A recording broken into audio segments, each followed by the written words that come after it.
Okay, if I can have a round of applause, please, for our next speaker from Flex Legal. It's Mary. Welcome to the stage. Do we have a clicker? Thank you. Hi, everyone. So, firstly, just an apology. I promised a lot of you that I would have a baby attached to me while I paced up and down, but she didn't play ball last night, and I just thought it's too much hassle, so I've come solo. So today I'm going to be talking to you about in-house training, the SQE, and social mobility. So a little bit about me. I was a property litigator, and I would always look a bit like this distressed girl looking out the window. I had a mountain of work to do and not enough time. My law firm was always based next to a law school, and I'd look outside and see a group of students below and think, I remember being in that position. I would jump at an opportunity to get work experience. Where's the technology combining the two? So I started Flex Legal, which is an online platform to connect in-house legal teams and law firms, paralegals and lawyers on demand. And last November, we launched Flex Trainee, which I'll come on to shortly. But before I do that, initially, the old way to qualify was, or the main way that people qualified was via a law firm and via a training contract. But times have really changed. So please, can you put your hand up if you're in-house? Okay, so there's a fair few of you out there. And keep your hand up and put it back down if you understand all the benefits around the SQE and the new way to qualify. Okay, so I can't see many hands, which is great. So a little bit of background about the SQE. So the SQE is the new way to qualify, and it came into force last November, and it's called the Solicitor's Qualifying Examination. A few challenges that the SRA were trying to overcome were, one, that the average age to qualify was 30, which is old compared to other industries. Two, training contracts vary wildly, and no one really ever failed them. So there wasn't this standard of being a solicitor. Three, there was this huge bottleneck. So there are 25,000 law students a year for 5,000 training contracts. So a lot of people got stuck paralegaling. Four, the cost of doing your GDL and LPC was astronomical. And actually, some of our paralegals who work at Flex HQ have started off with 80k debt, which is quite terrifying, really. And this meant that also there was a lack of diversity in the profession because a lot of people can't afford it. So the SQE is made up of four main components. As I said before, it came into force last November. And the four main components are, number one, you have to have a degree or equivalent. Number two, you have to meet the SRA's suitability criteria. Number three, you have to pass the SQE1 and SQE2 examinations. And number four, you have to do 2 years of qualifying work experience. And it's this qualifying work experience bit which I want to focus on, because that's where I see that a lot of the differences lie. So under the traditional route, you had to do a contentious and a non-contentious seat. Under the new SQE, you don't. You could do your whole 2 years in one department, for example, commercial in-house. Under the old route, you had to register to be a training provider with the SRA. Under the new route, any solicitor can sign off on your qualifying work experience.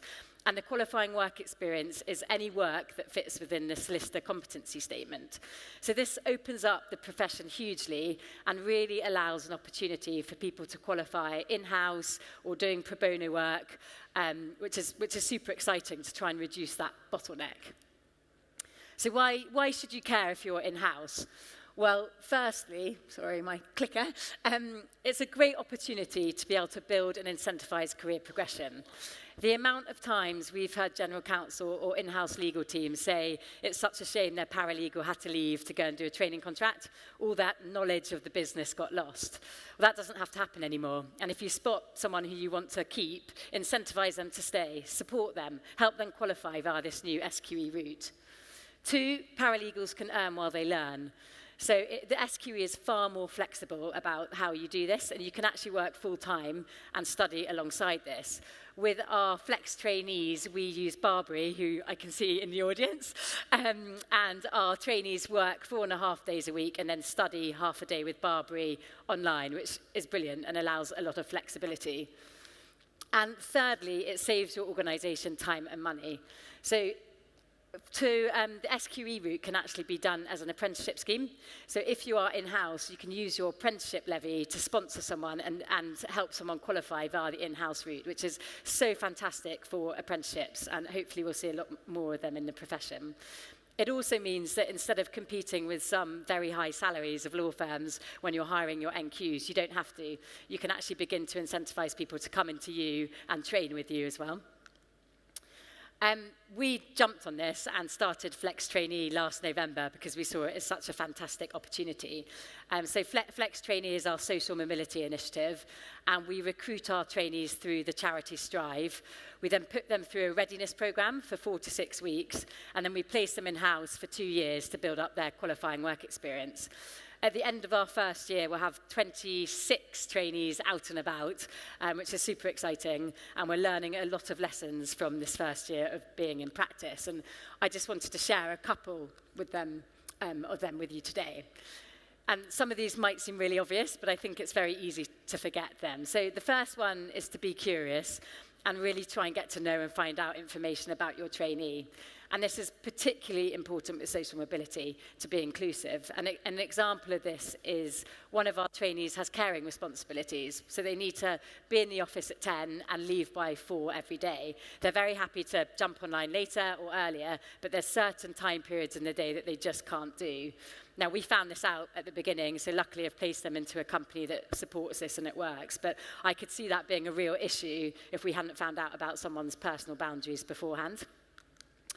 Number 2, give time back to training and feedback. And again, I don't mean to kind of state the obvious, but I think it's really easy to forget how many professionalisms you learnt when you started out, whether it's taking a notepad to a meeting or writing a subject in an email. You know, these are basic things which you forget and you were taught one day by someone above you. So really try and always remember to continue that training. And it's not just one and then leave it, go back to it and ensure that people are kind of learning and developing as they go. And feedback is also equally as important. We, when we did our readiness program this summer, we had a trainee who sat there like this.